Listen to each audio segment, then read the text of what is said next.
So in this video, I'll be arguing that a powerlifter style of bench pressing is superior for gaining mass compared to the flat back, no leg drive, elbow flaring technique that many bodybuilders employ. So the first thing I'll clarify is that I am not recommending to anyone to use an excessive arch while widening your grip to the absolute max.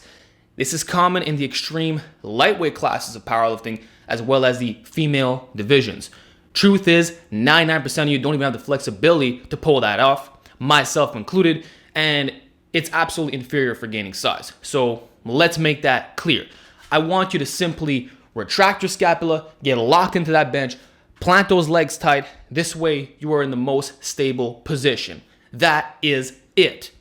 Additionally, you can pause if you choose to, which would be needed in competition, but I don't have a problem if you do light touch and go either. So that's the form I'm talking about. Now, the moment you make these modifications, it is not uncommon to instantly add 30 pounds to your 100 max bench because everything is maximized from a leverage standpoint, which has been argued to be a negative thing.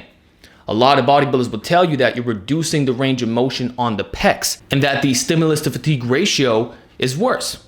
In other words, you're going heavier for no reason. But you see, I'm always telling you guys in my videos that not everything is black and white. And this right here is a textbook example. Yes, you're getting less range of motion, but the fact that we are ensuring the highest degree of safety makes it a worthy trade-off. In this way, you can do a lot more volume on your bench press without having shoulder issues. And how many bodybuilders have gotten shoulder injuries in the past? How many of them can no longer do any benching at all? What are the injury rates among those who press like a gym bro? Infinitely higher than the powerlifters who have mastered their way, because it is the way. When you're locked in like that, you're less likely to misgroove your repetitions.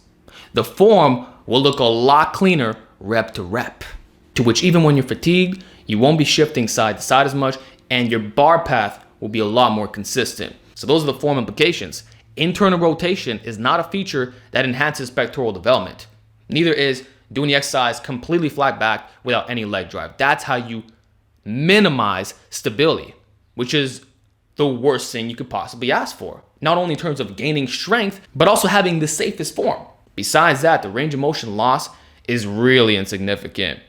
And even if it is true that you're mimicking a decline bench press, so what? We all know it's excellent on the shoulders and can build the entire chest very effectively.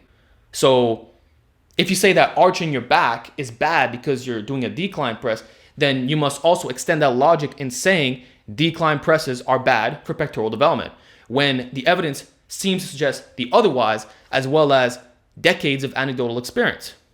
Not to mention the better recovery you get from it. So I get it, we're not going as low, but does that really matter if we're able to lift more weight? I'd argue that the extra overload compensates perfectly.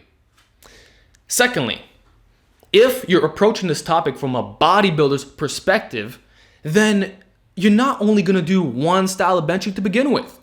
So all these little nitpickings about one exercise doesn't really matter anymore because you're probably going to do a dumbbell press right after, or an incline press, or better yet, doing an exercise that corrects the range of motion deficit from the powerlifter style of bench press, which smart lifters like Jeff Nippard actually recommend.